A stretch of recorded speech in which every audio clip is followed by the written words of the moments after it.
Hello students, आज आपण बघणार आहोत इयत्ता 10वी विषय विज्ञान आणि तंत्रज्ञान भाग 2 या विषयातील अतिशय महत्त्वाचे प्रश्न जे परीक्षेत येऊ शकतात.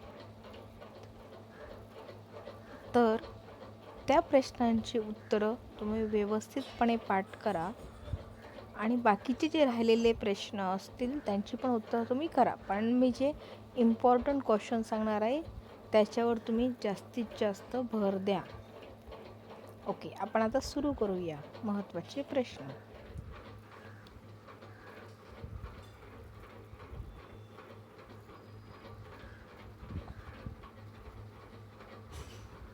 आता तुम्हाला परिच्छेद लिहायचा आहे. तर भ्रूणविज्ञान आणि जोडणारे दुवे हे अतिशय महत्त्वाचे आहेत.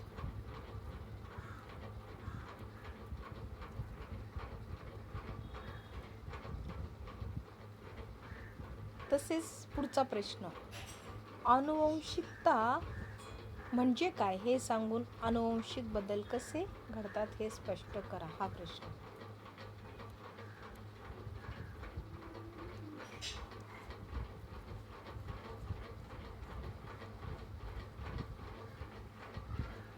तर पुढील प्रश्नांची उत्तरे लिहा.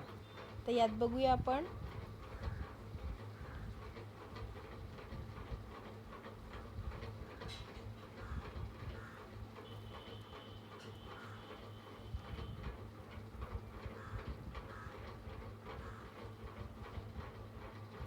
उत्क्रांतीचा सिद्धांत सांगून त्यासाठी कोणते पुरावे आहेत. हा प्रश्न.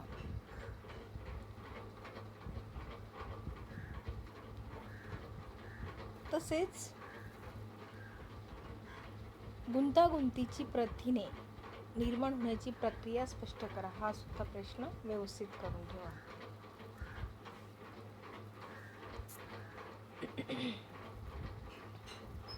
तसेच पुढचा प्रश्न, सध्याचा मानव कसा उत्क्रांत होत गेला याबाबत माहिती लिहा. हा प्रश्न.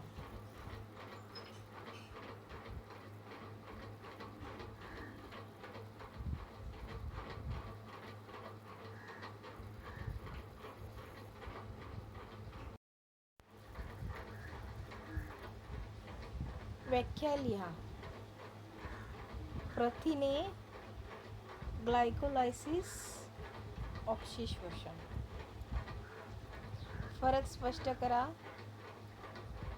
ग्लायकोलायसिस आणि क्रेब चक्र, ऑक्सिश्वसन, विनॉक्सिश्वसन.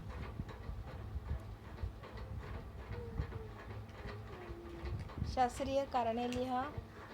तंतुमय पदार्थ एक महत्त्वाचे पोषक तत्व आहे.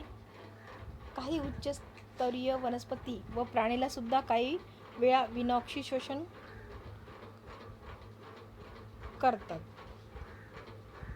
हा प्रश्न करा. तसेच क्रेब चक्राला सायट्रिक आम्ल चक्र म्हणतात. हा प्रश्न पण करून ठेवा. तर सविस्तर उत्तरे द्या. यापैकी ग्लायकोलायसिस प्रक्रियेचे सविस्तर लिहा आणि नंतर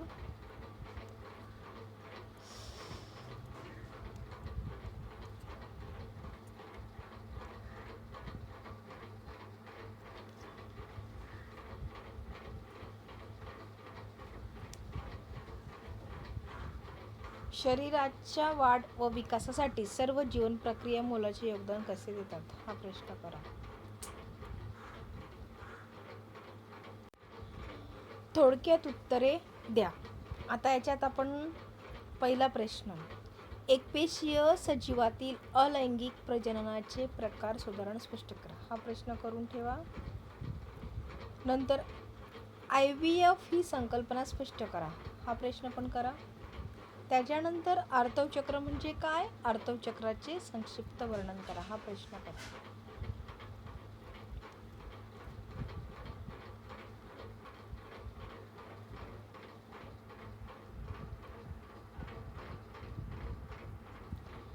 त्या नामनिर्देशित आकृत्या काढा. यापैकी आर्तव चक्र इम्पॉर्टंट आहे. तसंच मानवी स्त्री प्रजनन संस्था याची पण आकृती काढायला येऊ शकते. पुढे नावेद्या. नावेद्या यामध्ये पुरुष प्रजनन संस्थे संबंधित, त्याच्यानंतर जुळ्यांचे प्रकार,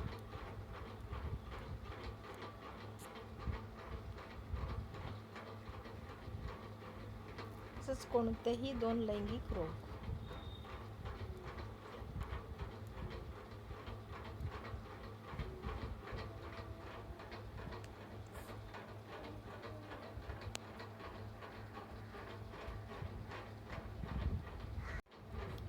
टिपा लिहा. यापैकी महत्त्वाची टिप कोणती येऊ शकते परीक्षेत? बिश्नोई चिपको आंदोलन, त्याच्यानंतर देवराई, आपत्ती आणि आपत्ती व्यवस्था,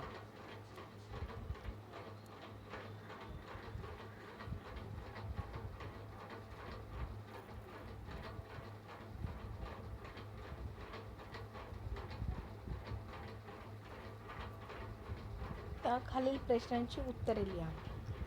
यापैकी पर्यावरणावर परिणाम करणारे घटक लिहा. पर्यावरणामध्ये मानवाचे स्थान महत्त्वाचे आहे. नंतर जैवविविधतेचे प्रकार सांगून त्यांची उदाहरण लिहा. हे करा. त्याच्यानंतर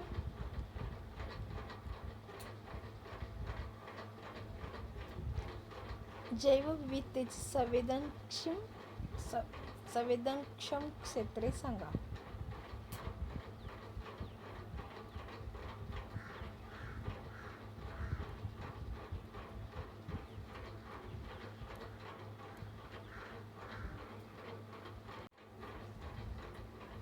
फरक स्पष्ट करा. पारंपरिक ऊर्जा स्रोत व अपारंपरिक ऊर्जा स्रोत.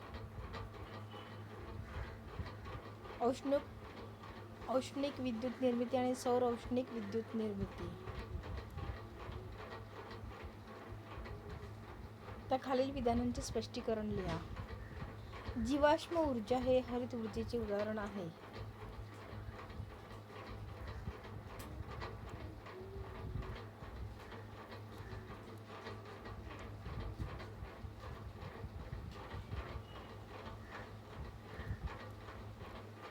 पुढच्या खालील प्रश्नांची उत्तरे लिहा. अणुविद्युत निर्मिती केंद्रामध्ये घडणारी अणुविखंडन क्रिया कशी पूर्ण होते? हे सौर ऊर्जेचे फायदे आणि मर्यादा काय आहेत? आता पुढचं, खालील विद्युत निर्मिती केंद्रात टप्प्याटप्प्याने होणारे ऊर्जेचे रूपांतरण स्पष्ट करा.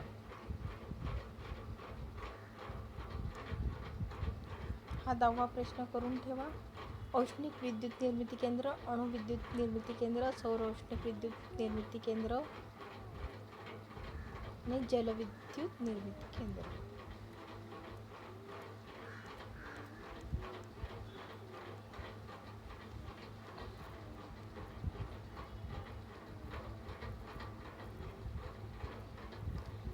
शास्त्रीय कारणे लिहा.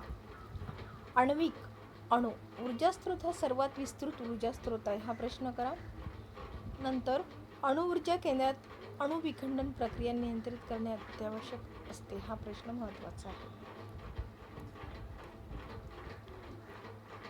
त्याच्यानंतर सौर औष्णिक विद्युत निर्मितीचे संकल्पना चित्र तयार करा. हे करून ठेवा. त्याच्यानंतर आकृती काढा. सौर औष्णिक विद्युत केंद्रासाठी ऊर्जा रूपांतरण दर्शवणारे पहिली करून ठेवा. आणि टिपा लिहा. विद्युत निर्मिती आणि पर्यावरण.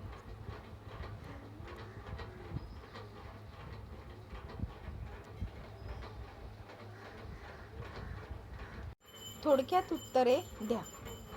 शार्कचे वर्गापर्यंत शास्त्रीय वर्गीकरण लिहा. हा प्रश्न करा. फुलपाखरू व वटवाघूळ यातील फरकाचे 4 मुद्दे स्पष्ट करा. हा प्रश्न करा.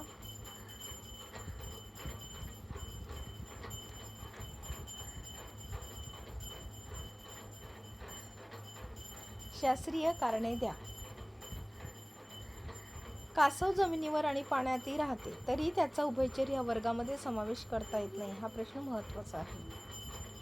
तसेच दुसरा प्रश्न, जेलीफिश या प्राण्याबरोबर संपर्क आल्यास आपल्या शरीराचा दाह होतो. कारणे लिहा. हे करून ठेवा. नंतर बॅलॅनोग्लॉससला असम पृष्ठरज्जू आणि समपृष्ठरज्जू प्राणी यामधील दुवा म्हणतात. कारणे लिहा. सरीसृप प्राण्यांच्या शरीराचे तापमान अस्थिर असते. हा पण प्रश्न करून ठेवा.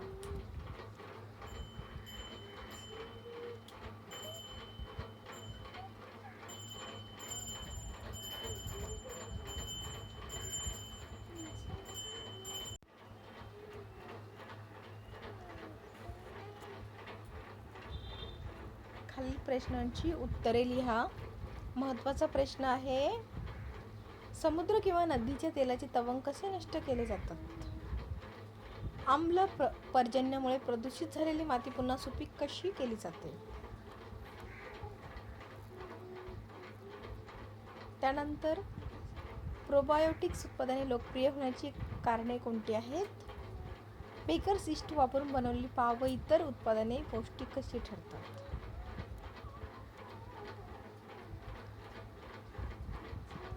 शास्त्रीय कारणे लिहा.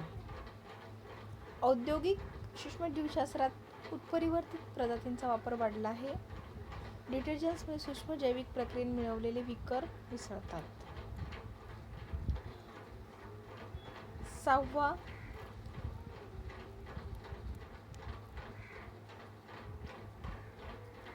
उपयोगांच्या अनुषंगाने पुढील संकल्पना चित्र पूर्ण करा.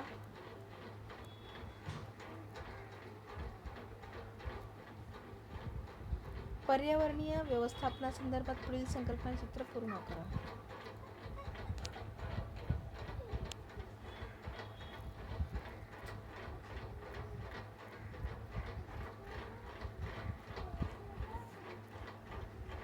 खालील प्रश्नांची उत्तरे लिहा.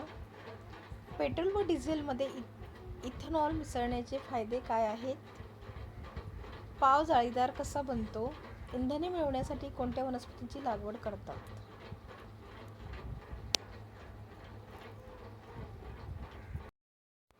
टिपा लिहा. महत्त्वाचा प्रश्न आहे, औषधी वनस्पतींचे महत्त्व. पुढील प्रश्नांची उत्तरे तुमच्या शब्दात लिहा. महत्त्वाचा प्रश्न आहे, जैवतंत्रज्ञानाचा वापर करून बनविण्यात आलेल्या कोणत्या वस्तू तुम्ही तुमच्या जीवनात वापरता? तसेच कीटकनाशक फवारणीसाठी तुम्ही कोणती काळजी घ्याल?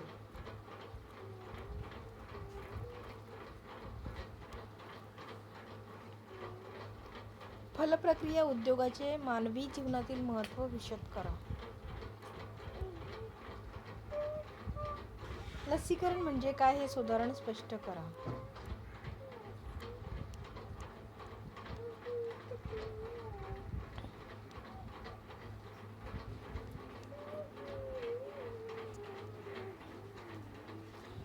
रिकाम्या वर्तुळात योग्य उत्तर लिहा. हा पण महत्त्वाचा प्रश्न आहे.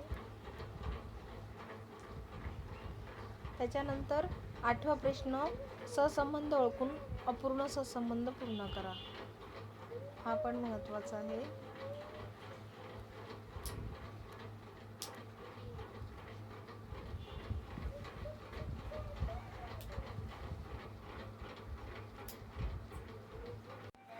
खालील प्रश्नांची उत्तरे लिहा. महत्त्वाचा प्रश्न आहे, कोणकोणते घटक सामाजिक आरोग्य निर्धारित करतात? त्याच्यानंतर आहे, इंटरनेट, मोबाईल फोन्स यांच्या सतत संपर्कात राहिल्याने व्यक्तींमध्ये कोणते बदल घडतात? पुढचा महत्त्वाचा प्रश्न आहे, इतरांशी सुसंवाद साधण्याचे महत्त्व सांगा.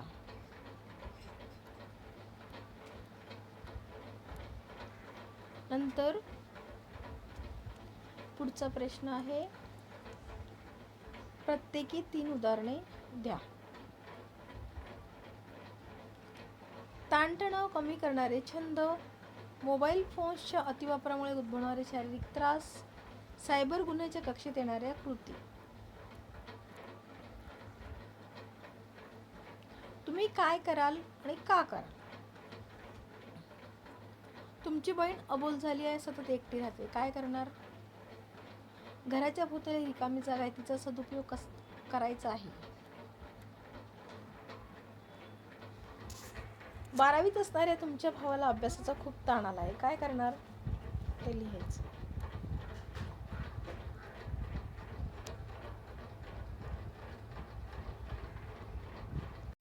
टिपा लिहा. महत्त्वाची टीप आहे आपत्ती व्यवस्थापन प्राधिकरण, नंतर अभिरूप सराव, नंतर आपत्ती व्यवस्थापन कायदा.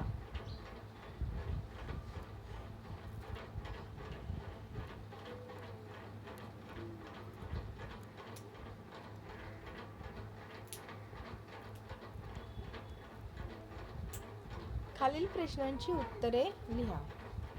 महत्त्वाचा प्रश्न आहे, दुसऱ्या महायुद्धानंतर मानवी आपत्तीमध्ये वाढ होण्याची कारणे सांगा. आपत्ती व्यवस्थापनाची उद्दिष्टे कोणती? तसेच आपत्ग्रस्ताचे रुग्णाचे ने-आण करण्यासाठी कोणकोणत्या पद्धती वापरल्या जातात आणि का?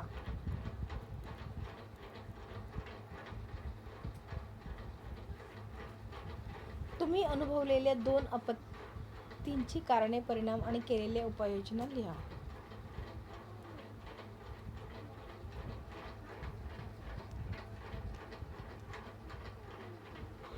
तर स्टुडंट, आपण आता प्रकरण 1 ते प्रकरण 10 पर्यंत सर्व प्रकरणातील महत्त्वाचे प्रश्न बघितले आहेत.